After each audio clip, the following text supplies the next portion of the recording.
قصة النهاردة عن شاب اسمه هشام.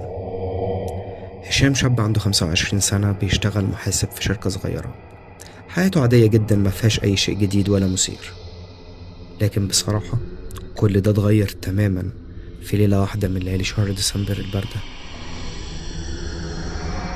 هشام كان ساكن في أوضة صغيرة في الدور الثالث في عمارة قديمة في شبرا. أوضته ما فيهاش غير سرير خشب قديم ورثه عن جده، ودولاب صغير، ومكتب قديم عليه لابتوب. النور الوحيد اللي في الأوضة كان لمبة صغيرة لونها أصفر كده متعلقة في السقف، بتدي إضاءة ضعيفة جدا. في الليلة دي هشام رجع من الشغل تعبان وقرر ينام بدري. خد شاور ولبس البيجامة بتاعته وطفى كل الأنوار في البيت ومدد على السرير وغمض عينيه مستني نوم يجيله. لكن فجأة سمع صوت كده، صوت بيهمس بصوت واطي كأنه جاي من بعيد قوي. في الأول هشام ما اداش اهتمام، فكر إن الجيران بتتكلم أو حد في الشارع معدي. بس الصوت كان مختلف، كان بينادي عليه باسمه: هشام، هشام. قلبه دق بسرعة، قعد في السرير كده وفضل يبص حواليه. الأوضة كانت ضلمة كحل، مش شايف أي حاجة، وكان في صمت مرعب. بص على الساعة، كانت حوالي 1:30 بالليل. قال لنفسه أكيد أنا بحلم، ورجع نام تاني. ولكن الصوت رجع هو كمان: هشام، تعال يا هشام. بس المرة دي كان أوضح، كان جاي من تحت السرير. هشام شعر جسمه كله وقف، حس ببرد فظيع كده مش عارف جاله منين، كأن حد فتح الشباك في عز الشتاء. جسمه كله ابتدى يترعش، بس مش من البرد، لأ، من الخوف. مين ده؟ مين ده اللي بينادي عليا؟ حاول يقنع نفسه ان كل دي تهيؤات، لكن الصوت رجع تاني، والمرة دي كان أوضح من المرات اللي فاتت: هشام، أنا عارف كل حاجة عنك. دماغه وقفت عن التفكير، بيقول لنفسه: مين اللي ممكن يقول الكلام ده؟ مين اللي ممكن يكون تحت سريري دلوقتي؟ حاول يتحرك لكن جسمه كله مش بيستجيب، مش قادر يتحرك من مكانه، جسمه كله متجمد. حس نفسه مشلول من الرعب، قلبه بدأ يدق بسرعة، وفي نفس الوقت الصوت مستمر: أنا عارف إنك بتكذب على أهلك يا هشام، عارف إنك بتاخد فلوس من الشركة، عارف كل الحاجات الوحشة اللي بتعملها. هشام حس بدوخة وحس إن الدنيا بتدور حواليه. الكلام ده فعلا صح، فعلا كان بياخد مبالغ من الشركة اللي شغال فيها، كان بيكذب على أهله في حاجات كتير. لكن مين اللي يعرف عنه الكلام ده كله؟ أخيرا قدر يتكلم وقال: مين؟ انت مين؟ أول ما هشام قال كده طلعت صوت ضحكة مرعبة، بس صوت مش آدمي أبدا، صوت غريب. ورد قال: أنا اللي عايش معاك، أنا اللي بشوفك كل يوم، أنا اللي عارف كل أسرارك يا هشام. السرير ابتدى يتهز بالراحة، وهشام فضل يسمع صوت خربشة أو حك، كأن حد بيحبي على الأرض تحت السرير، صوت ضوافر طويلة بتخربش على الخشب. مش ممكن، مش ممكن ده يكون حقيقي.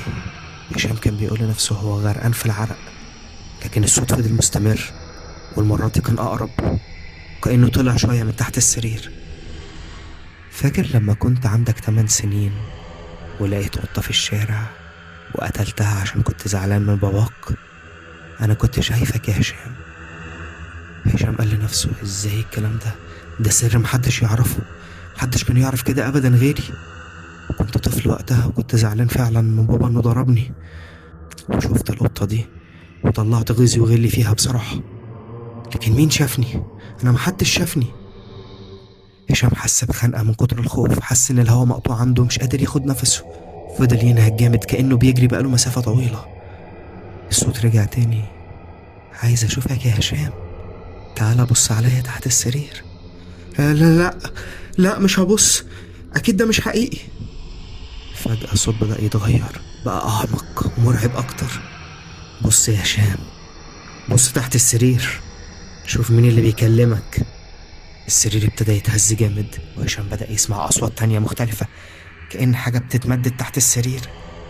سمع صوت نفس تقيل كأنه جاي من حلق مليان بالمية. أنا مستنيك من زمان يا هشام، مستني اللحظة دي. هشام أخيرا قدر يتحرك من فوق السرير بسرعة، وقف في نص الأوضة بعيد عن السرير. الأوضة كانت ضلمة كحل، لكن كان في نور ضعيف جدا جاي من الشباك. قدر يشوف شكل السرير، لكن تحته كانت ضلمة تماما، ما قدرش يشوف حاجة. قال مش هبص. لكن الصوت ضحك تاني وقال له بسخرية: ما انت لازم تبص يا هشام، انا جزء منك، انا الحاجات الوحشة اللي جواك، انا كل الذنوب اللي عملتها، انا ضميرك اللي مات. الكلام ده خلى هشام يفكر فعلا. هو عمل حاجات كتير وحشة في حياته، كذب وسرق وأذى ناس، وكل مرة بيقول لنفسه مفيش حد شايفه، لكن حد كان شايف. تعالى يا هشام، خلينا نتواجه أنا وإنت. هشام حس برجله بتتحرك لا إراديا، كأن قوة خفية بتشده ناحية السرير. حاول يقاوم لكن ما قدرش. وصل لجنب السرير، نزل على ركبته، حط ايده على الأرض كانت باردة تلج. ابتدى ينزل راسه عشان يبص تحت السرير. قلبه كان بيدق بقوة رهيبة، لدرجة انه كان خايف قلبه يقف، وجسمه كله كان بينزل عرق بارد. ايوه يا هشام، بص، شوف مين اللي بيكلمك كل الليالي دي. هشام نزل راسه اكتر وبص تحت السرير.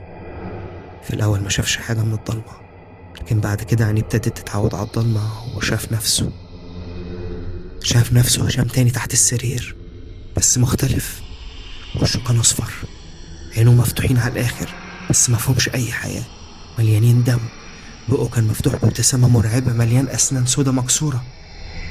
دقنه وشعره مليانين تراب.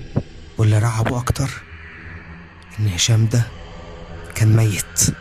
اهلا يا هشام، انت بس بعد ما مت من سنين.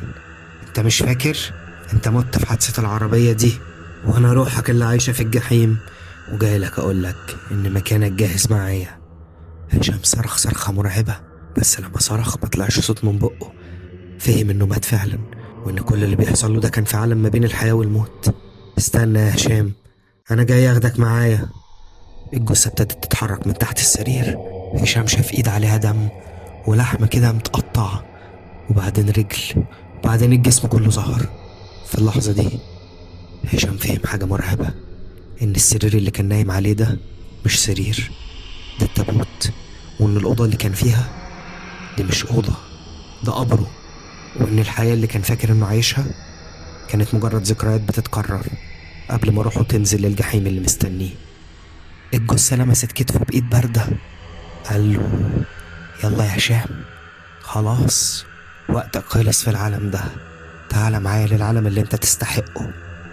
هشام أخيرا فهم انه مات من زمان، والصوت تحت السرير ده كان صوت روحه الميتة بتنادي للجحيم.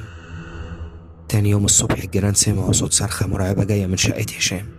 لما كسروا الباب لقوا الشقة فاضية، كأن محدش سكنها من سنين، والسرير اللي كان نايم عليه كان مكسور ومدفون تحت التراب. وعلى الحيطة لقوا كلمة مكتوبة بالدم: صوتي تحت السرير. ومن يومها كل اللي يسكن في الشقة دي يسمع صوت بينادي عليه من تحت السرير، صوت هشام اللي لسه بيدور على ضحية جديدة. وانت لو سمعت اي صوت من تحت السرير، اوعى تبص،